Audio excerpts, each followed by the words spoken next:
Welcome into this special crossover edition of the Locked On Florida Panthers and Locked On Toronto Maple Leafs podcast. We are part of the Locked On Podcast Network, where it's your team every day. Thank you for making Locked On Florida Panthers and Locked On Leafs your first listen of the day. For everyone on the Maple Leafs feed, my name is Armando Velez. I'm from the Hockey News, and you can follow me on X at MondoMan12. Follow the show account on X and Instagram at LO_FLA Panthers. Shout out to all the everydayers on both Locked On Panthers and Locked On Leafs for coming in and getting your daily hockey fix. And very thankful to be joined by the two hosts of Locked On Leafs, Mike DiStefano and David Morassutti.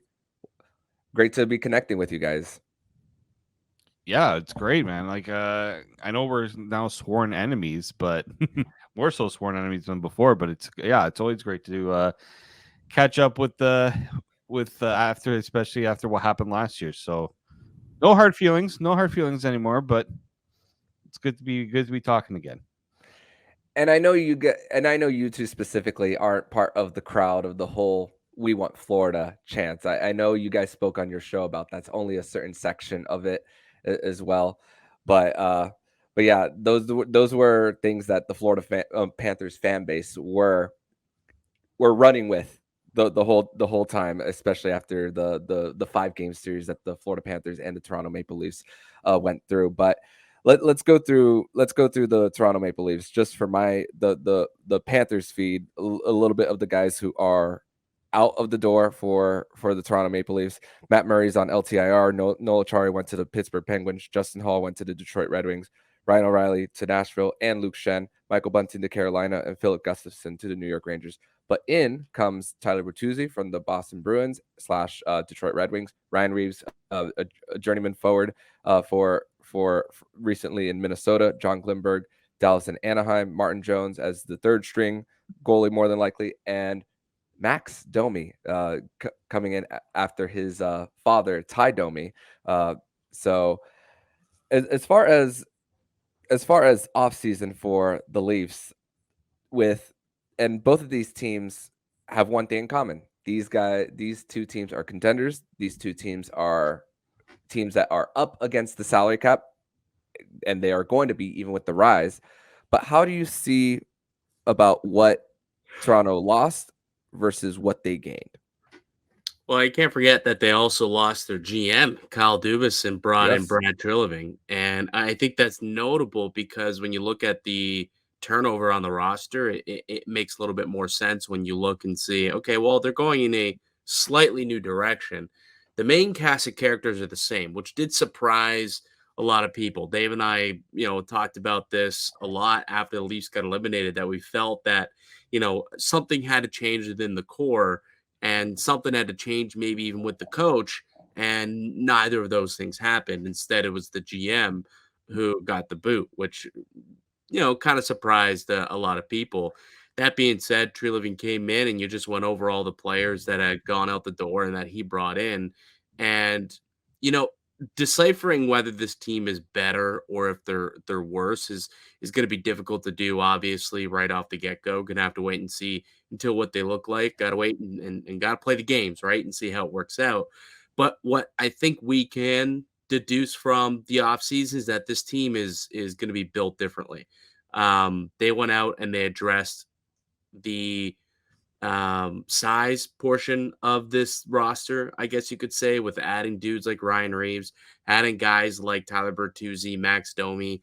A word that Brad Treliving, the new GM, used in like his opening day press conference or after he had signed these players after free agency was snot.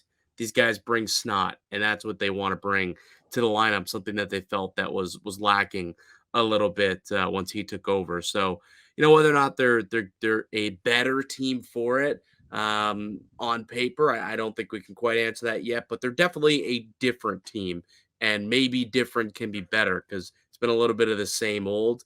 What is different though is they've last season they added a little bit of toughness in the bottom of their lineup and within the depth.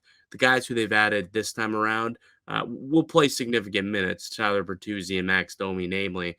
And you just know that should mean that you'll see that actually come to fruition a little bit more. So I'm excited for the season. I'm excited to see what these new additions can do, and if in fact this whole snot, piss and vinegar, style of play will work out better than what the Leafs have been able to do over the last 5-6 years under Kyle Dubas. Yeah, and like when we look at what kind of went wrong in the Panthers series, because like that's one thing that teams have to be guarded about is not overreacting too much to what happens in one playoff series. But in the Leafs case, it's like they realize they needed a different mix up front, as Mike said, right? So they bring in some of these new guys, and they're going to bring something a little different to the lineup. And then you look at the back end, that was the thing that I thought maybe would get the most overhaul, and it got the least overhaul, right? Like literally only one addition was made, and that was John Klingberg. Yeah, they trimmed around the edges by bringing in Simon Benoit.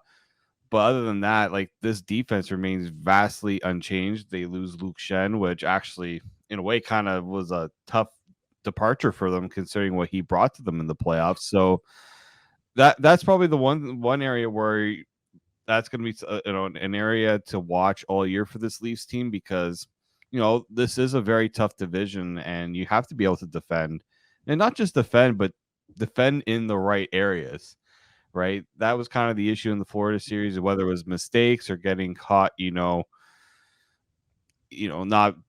having your assignments right, or not being able to handle Florida's aggressive forecheck at times, like things like that. Those were areas I thought the Leafs didn't really address enough this offseason with this blue line.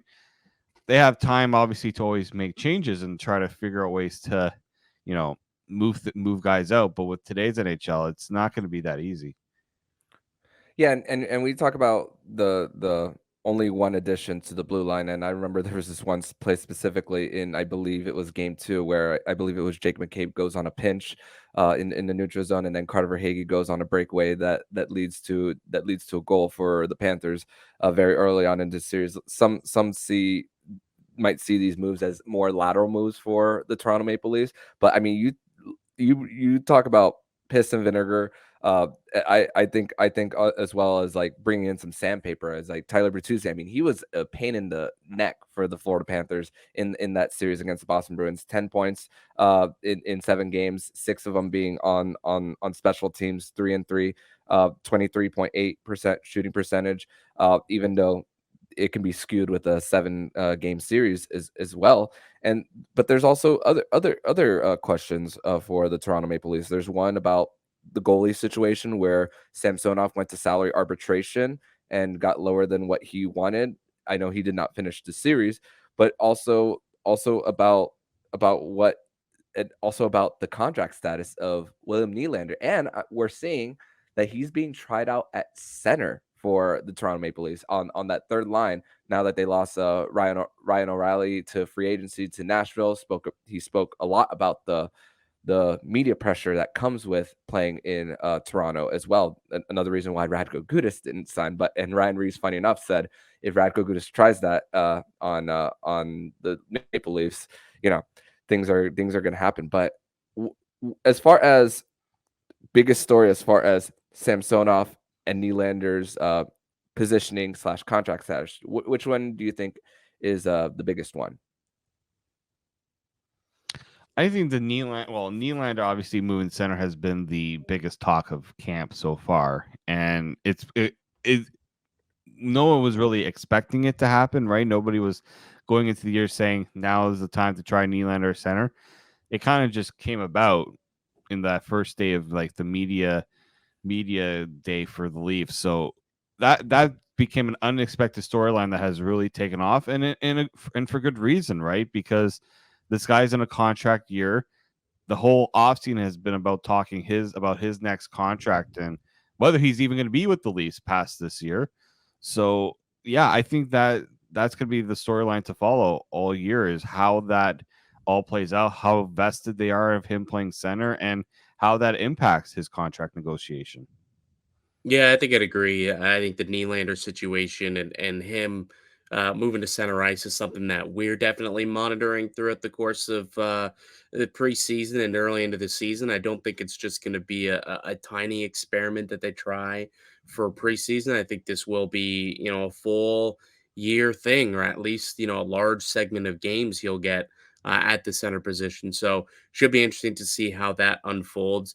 It's the only other, storyline you could say that kind of piqued the interest of us here in Toronto is that Austin Matthews has been taking part in penalty killing duties this year. We got a glimpse of it in the first game that he played against Ottawa the other night, and he was on the ice for about 10 seconds with Mitch Marner killing off a penalty, and they ended up with a 2-on-1 breakaway. So that worked out well. So that's kind of interesting that Austin Matthews is being sent out in roles like that. Not sure if that's going to continue into the regular season or if they're just checking out things in the preseason. But that's one other storyline that's kind of interested people over the course of the last week or so. Yeah, and the William Nylander, one of the best defensive wingers in the entire league. Him and Barkov are definitely going to be up there in the run for the Selke Trophy as well. And other, just like the Florida Panthers, they're relying on young guys as well on the value contracts. Matthew Nyes is going to go into his first full season with the Toronto Maple Leafs as well, and John Klingberg as well. We spoke about him being the only addition, and he's likely going to be on power play too for the Maple Leafs as well. As far as Matthew Nyes, what's the expectation for him going into this season? It's interesting. I had to answer this question the other day. I was speaking with somebody, and they asked me what I thought Matthew Knies was going to be able to do, and I was having a thought, and it'd be too easy to come out and say, "Oh, did you see how well he played in the playoffs? Like this guy's going to have a monster year, compete with Bedard for Rookie of the Year, have a 30-goal seat." Like, I just don't know if that's good. If those should be the expectations that we should be placing on Matthew Nyes. I think that a good season for him would be, 20-ish goals, maybe 50 points in the 45 to 50 realm. Like the kid's still only 20 years old, and we don't know where he's going to play in this lineup, what his role is going to be, whether it's could be on the second line, could be on the third line. But regardless, I do think that he will make the team. I think that he'll be a part of, the second power play unit. And a guy who can move up and down in the lineup if need be.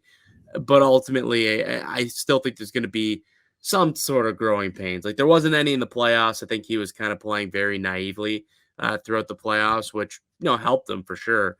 But a full season in the NHL, getting in, working in, traveling into his schedule and having to play 82 games, which is something he's clearly never done coming from the NCAA. I think there's going to be a little bit of adjustment period at some point here. But I still think that we're looking at a kid who could probably pot 20 or so goals this year, and people should be happy with that. Yeah, I mean, he's made such a big impact since arriving. He went right from playing in the Frozen Four, the NCAA tournament, to right playing in the NHL and didn't look out of place. There's not many players that are able to do that, especially at his age, as Mike mentioned. So, yeah, the Leafs should have high hopes for him because they've thrown a lot at him right out of the gate, and it didn't phase him. Are there going to be growing pains? Absolutely. There always are with young players. But those are the things you're going to take because the Leafs need these young guys to start stepping up for them. Everyone talks about how do the Leafs get over paying their big forwards or their big guys a lot of money. Well, it comes with the prospects and the younger players stepping up. That's how every team does it every year is they get the young guys to step up.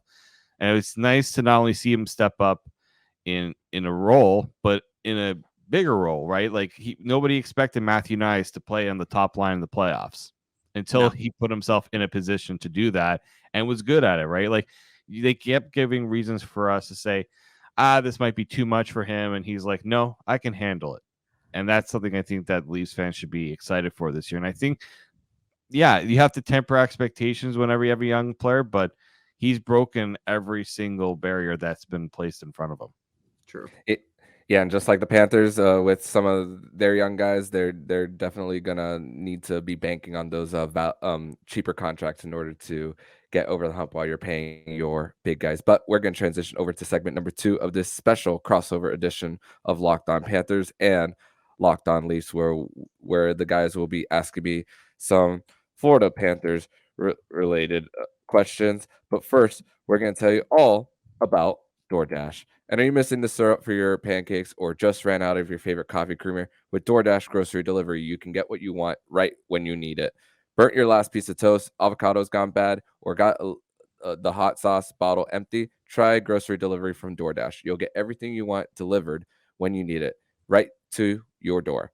You've trusted DoorDash to deliver you restaurant favorites, and now you can get grocery delivery that delivers too.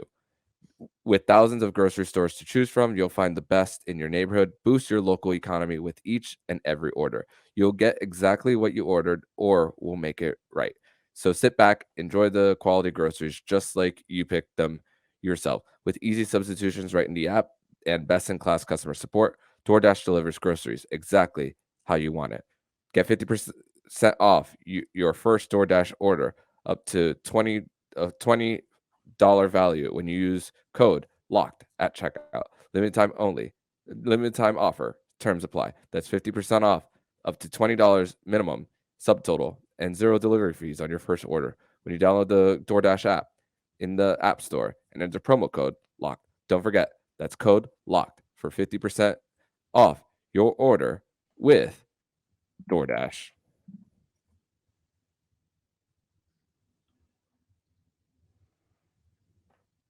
Segment number 2 here on this special crossover edition of the Locked On Florida Panthers podcast and Locked On Toronto Maple Leafs podcast. We now turn to the Locked On Leafs guys for some Florida Panthers related questions. Well, I'll kick it off here, Dave. And, Armando, obviously, the Leaf season was cut short last year after getting eliminated by the Florida Panthers, who made just a Cinderella run all the way to the Stanley Cup final.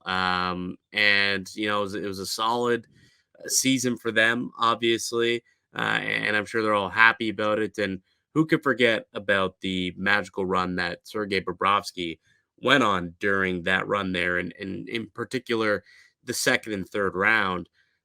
What I want to know is, are there expectations for him to play like that again this year? Like, what are the expectations on a guy like Sergei Bobrovsky for Florida Panthers fans?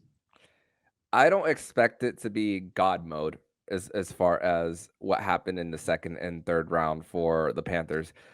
But My follow up to that is: does Bobrovsky, if he doesn't play in God mode, like what does that mean for this Panthers team then?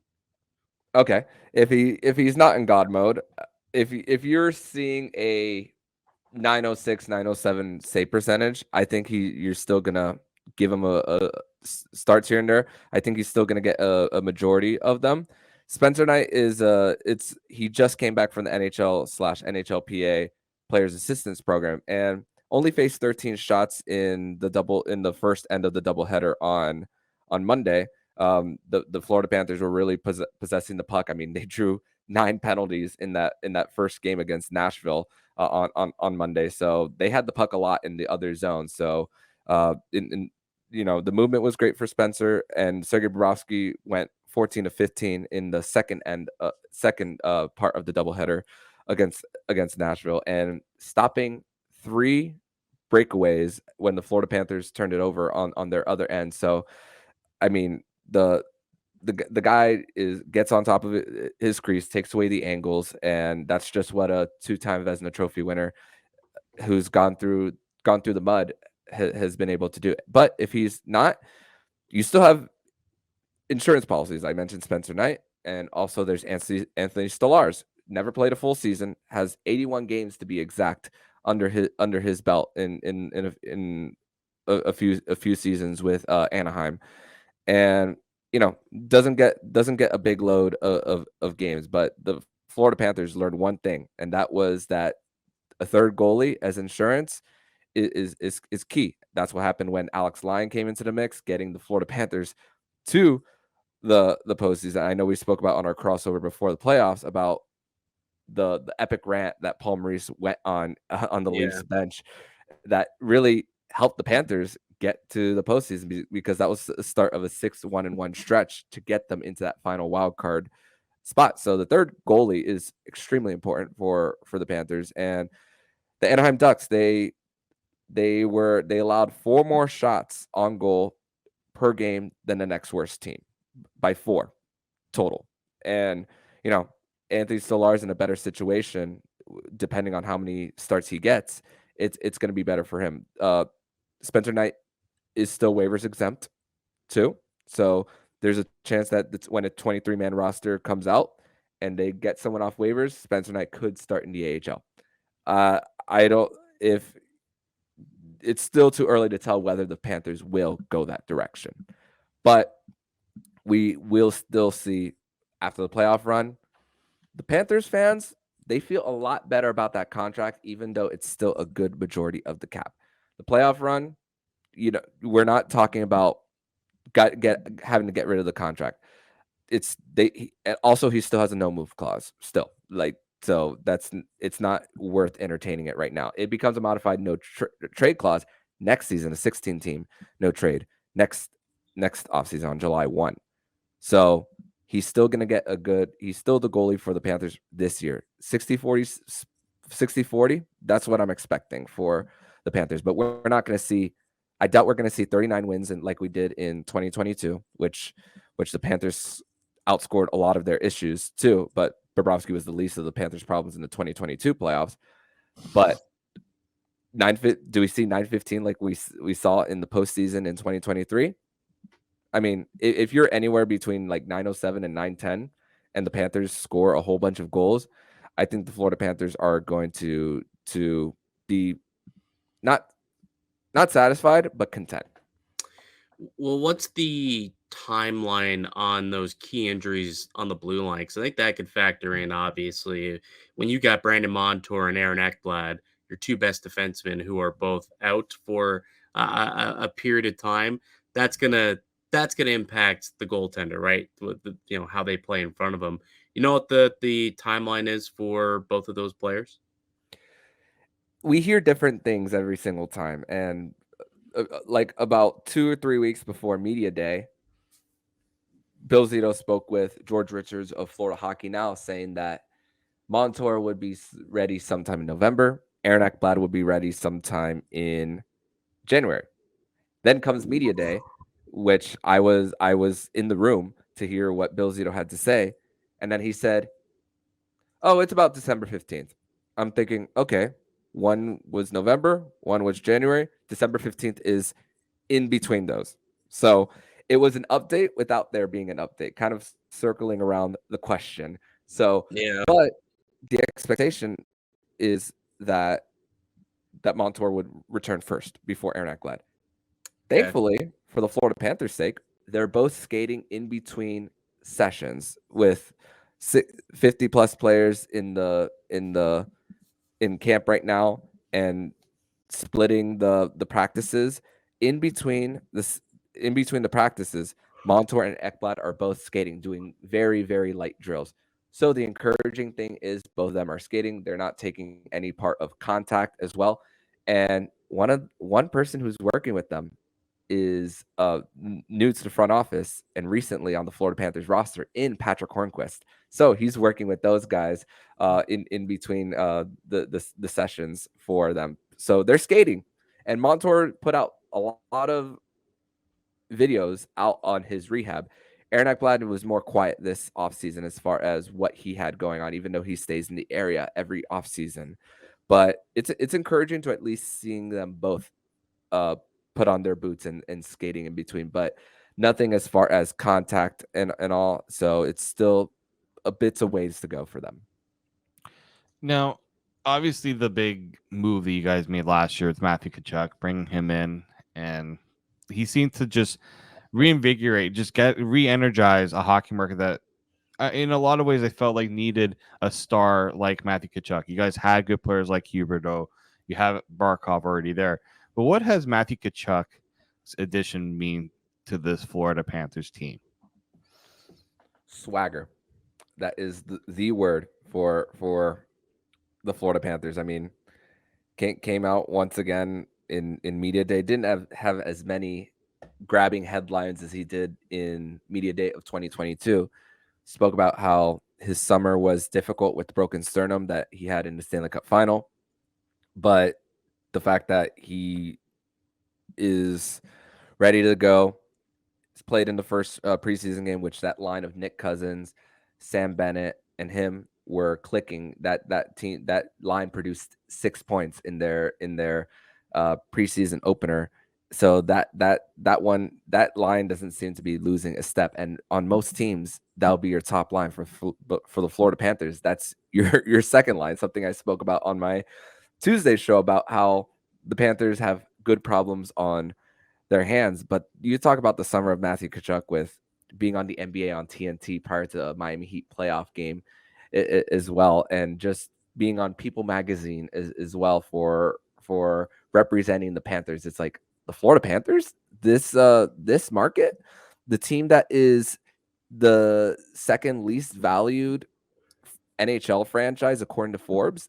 This guy on this team, I mean, when you think about what South Florida brings as far as weather, the relaxed vibes as well, the fact that Matthew Tkachuk talks about living in downtown Fort Lauderdale, wearing sandals everywhere he goes, and of course the team success, which he broke the record for single points in a playoff this last season, passing Dave Lowry in 1996. This guy just brings a different dimension, and he was and it's already year one. And when the Florida Panthers announced their new arena name in Amerant Bank Arena, only two guys were there in person as far as the leadership. It was Barkov and Tkachuk. So you know who your two guys are for the future of this team. Yeah, Barkov's been there for 10 years, but after one season, the fact that Matthew Tkachuk has put a totally different dimension on this team. I mean, three game winning goals in the conference final. That is worth something. And especially after not getting too high when things go right, not getting too low when things go wrong. I mean, even in the game winner against Carolina, he's like, let's get out of here. He is not satisfied until he's seeing a raising of the cup. And I think that Eastern Conference final for Matthew Tkachuk really spoke volumes of who he was as a leader. So I am curious though, like obviously that was a massive addition that they made a season ago, and ended up carrying them all the way to a Stanley Cup final, along with some other parts, obviously, but he was definitely a driving force there. Did they do anything this offseason that maybe suggest, okay, they got that missing piece, right? They got the one that could bring them over the hill. I'm looking at the roster. I'm not quite sure if I see that missing piece, but I'm curious to get your thoughts on it. I wouldn't say they had the missing piece added this offseason. Obviously, with the cap only going up 1 million, yeah, the Florida Panthers got 5.3 million open from their books because they had Keith Yandel's dead cap, a majority of it last season. Now it's only about $1 million for the Panthers, but still, there's only so many moves that they were able to make this offseason. I mean, you were not going to pay Radko Gudas three times four at age 33 for the Panthers. So the Panthers are a team that a lot of people come as far as reclamation projects, trading for Sam Bennett, trading for Brandon Montour. Yeah, Sam Reinhart was a 20-goal scorer when he was in Buffalo, but never a 30-goal scorer. So they needed guys who were still pretty talented, but still had troubles getting success in previous stops. Oliver Ekman-Larsson is a huge one. He had 3 assists in the Panthers' first game of the doubleheader against Nashville. And yeah, he has his defensive struggles. Well aware of that, but what he can do with Montour and Ekblad gone, I think it's going to be very key for when those guys do come back and OEL is shifted down to maybe a second pair role. it's gonna help the Florida Panthers hold the fort for the first few months of the season. As far as postseason success, I mean, still remains to be seen on what that could be for the Panthers. But as far as and for the Panthers, they got a little bigger in their defensive depth. Nico Mikola it was an addition for the Panthers. They gave him some term on his contract, and they had to sacrifice a little bit of speed to get a little bit of size, because that's what the Panthers that's what the weakness of the Panthers was when they got to the final, was the fact that the Vegas Golden Knights fourth line was constantly blocking shots, and pinning the Florida Panthers on the walls for board battles, winning to break out of their zone. And in addition, like Steven Lorentz, a guy who had a career high in hits and games played and points, it was a trade that they made for Anthony Duclair, for the Panthers, and bringing in a little bit of penalty killing as well that Steven Lorentz can bring. Uh, and that guy is a grinder, just like a Ryan Lomberg as well. And you have to, I know we spoke about Bertuzzi in the last segment, but I think the guys like Lomberg, along with Steven Lorentz, are in the bottom six, are going to be guys who are going to piss a lot of people off, as far as that. And I think that's really the grit and toughness that we've seen over the last 3 years, basically, when Bill Zito took over. And it's a team that I don't think is going to be pushed around very easily. Final one for me, and that's just, is there a player that you feel like could have a breakout year for this Panthers team? Who's someone that you're really looking forward to watching this year? I have Anton Lundell for the Panthers. Going to be with that third line. It looks like he's going to be with Eetu Luostarinen and Sam Reinhart, and it's just very dependent on what happens with that top line. The fact that I don't think you could break up the second line right now. Carter Hayes is going to go back to the top line, and we don't know who's going to be on Barkov's wing right now. Is it going to be Sam Reinhart? Is it going to be Grigory Denisenko? Is it going to be Evan Rodriguez?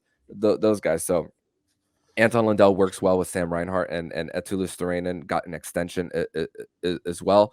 And the fact that he's going into a contract year as an RFA, that it's going to be huge. And the fact that they were put together during the Stanley Cup final, him and Barkov on Barkov's wing, we saw a little bit of an elevation in Anton Lundell's play as well. So that is a player that I'm expecting to break out, because he is 21 years old, still very young, and he's looking for some type of deal. I don't see any indications of a guy who is going to make more than $4 million AAV right now, but we could possibly see a deal maybe before opening night, maybe not. So we'll see on what Bill Zito's side of thinking based on this preseason. So with that is going to lead us to segment number 3, where we are going to talk about where these two teams could possibly finish in the Atlantic Division. We are going to discuss this and more here on this crossover edition of the Locked On Florida Panthers and Locked On Toronto Maple Leafs podcast.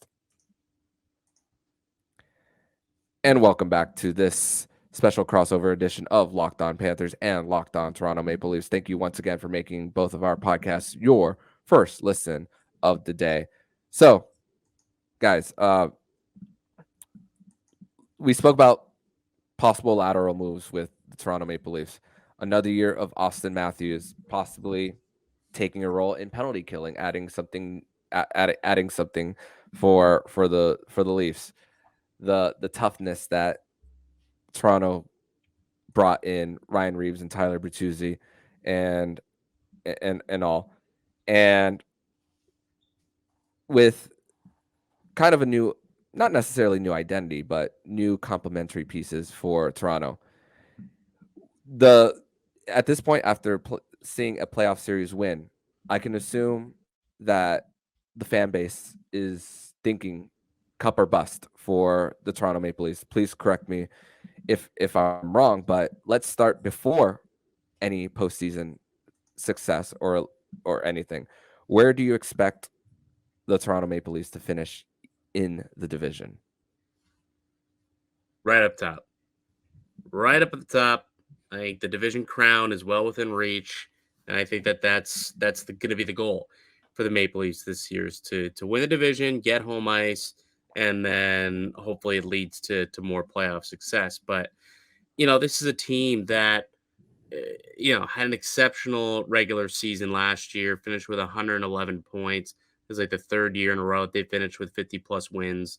This is a team who just continues to get better, right? And now you look at this young core, and they're really in the height of their prime at 26, 27 years old with Marner, Matthews, and Nylander.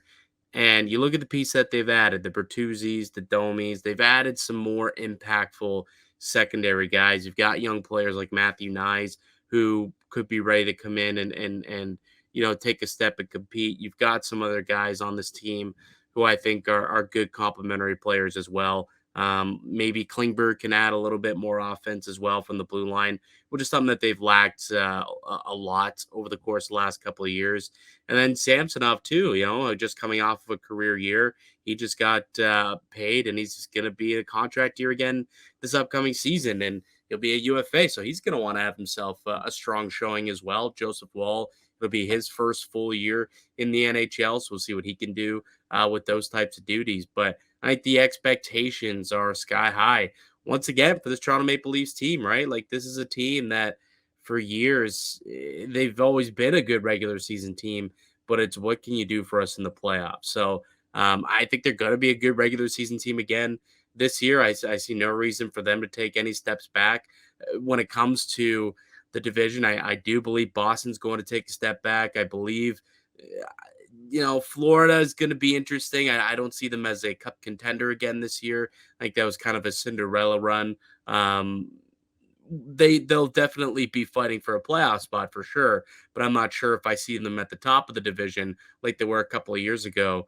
And Tampa's lost a couple of pieces this past offseason as well. So for me, I think that this is Toronto's division to lose. I think they could definitely win this Atlantic. It's going to be tougher too, picking up points with teams like Buffalo and Ottawa, and even Detroit, getting a little better by adding DeBrincat as well.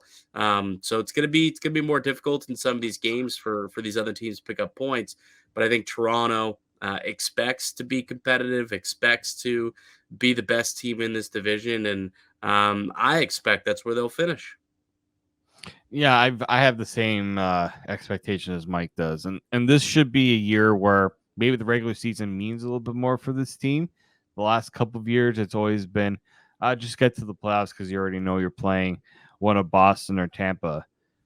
Maybe this is a year where you try to go in a different direction, and not only win the Atlantic Division, but give yourself the best opportunity to make the playoffs a little bit easier on you. Like that was a tough first round series against the Lightning. I think it really impacted how that second round series went for them. So if you don't have to go up against a Tampa or a Boston or whoever is in that top three in the Atlantic, it would be nice, right? It'd be a nice little change of pace for this Leafs team to have a little bit of an easier time, and also maybe not go a full 7 games in the first round too would be nice. So I think that's what the expectation Only should won be. 6 last year. Only won 6. Come on now. So, yeah, it's still a full, pretty much took almost to the end. I mean, it was an overtime in game 6 as well. So I do think this is the year where the Leafs should really make the regular season mean a lot more than it has in past years. Yeah. Yeah, and I'm expecting the same thing actually for the Toronto Maple Leafs as well. There's still questions on what the back end will be, but I think just like the Panthers, I mean, the Toronto Maple Leafs can outscore a lot of their issues, especially with a lethal power play who I believe they finished second in the NHL, only behind the Edmonton Oilers. So that it's a very dangerous team as far as offense as well. But it's funny because you talk about the win over the Tampa Bay Lightning. Mikhail Sergachev disagrees on the whole winning around and then what happened in the next. But as far as the the Leafs and the Panthers go in this with Toronto, I see a lot of similarities to the Panthers as far as getting the first round woes out of the way for this team. Now the mindset I see for Toronto is a round one series is not satisfying anymore. That's what I feel like it was last season because of going almost 20 years as well. But flipping it to the Panthers side of things, the way I see it is you don't need to get to the Stanley Cup final to have a successful season, even though the goal is to win always. But I feel the Florida Panthers can still continue to build over years as far as continuing to be that destination franchise is still getting at least a round win for this team. And with a lot of things opening up in as far as a cap rise of 4.5 million maybe in the next year, I think the Panthers that is going to be a big benchmark as far as the long term. Short term, of course, you want to win the cup, but as far as the Panthers, I'm seeing somewhere as far as 2 to 3 in the division, and floor being, possibly the last wild card spot again, because it's going to be tough to replace Montour and Ekblad. But so far, so good with what happened in game 1 of the preseason, and it's not something to overreact to. But if we see a performance like I didn't even mention his name yet, Dmitry Kulikov as well, who's returning for the Panthers.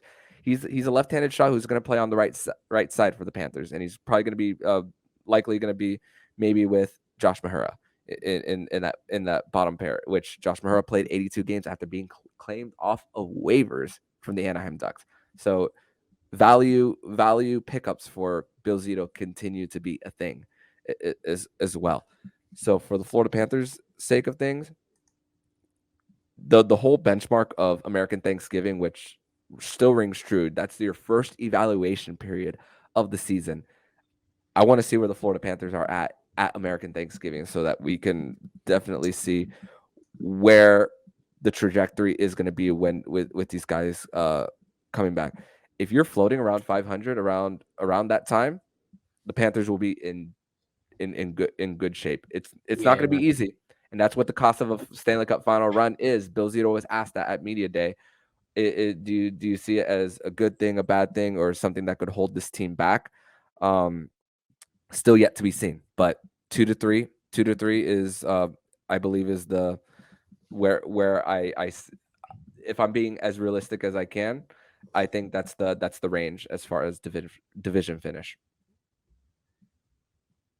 Yeah, I think it would be interesting to see how far. I think the Atlantic is such an intriguing division just because there's just so many teams that could be a playoff, that could make the playoffs. So it's going to be a fun year. It's going to be a challenging year, I think, for a lot of these teams. And I'm intrigued to see how it all plays out. I'm going to become enemy number one amongst your Locked On Panthers listeners. It would not shock me, though, if Florida did miss out on the playoffs. I'll be completely honest. I think those injuries are going to be big, and it's going to take them a couple of weeks to even get back into it. Like, you're looking into the new year before those guys are back to being themselves. If they do come back in, December 15th, if that's the date that Bill Zito just tossed out there, they're going to be behind the ball for majority of the season. And this is a team that kind of struggled last year. They just barely made the playoffs last season.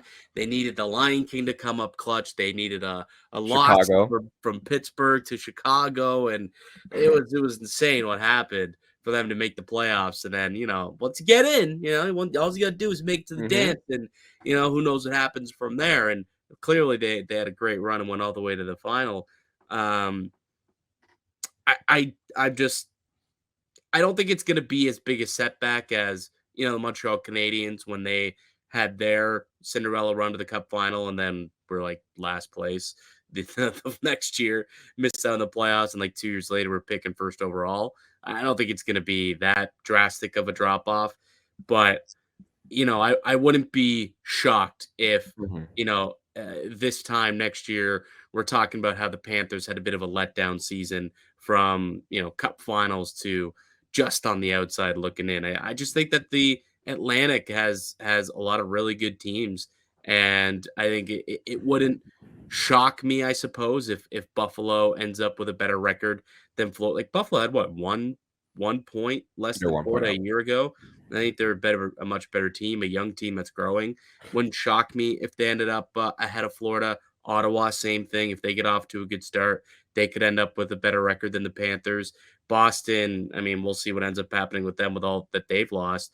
So, Florida just kind of keeps moving a little bit down. And then you got to also, if you're not in the top three, you got to compete with the teams in the Metro division for that, final, for 1 or 2 wild card spots. And it's a really good division as well. So No I'm doubt. not proclaiming that they're going to miss, but it wouldn't be a big surprise to me if they did, just because of how competitive the Eastern Conference is.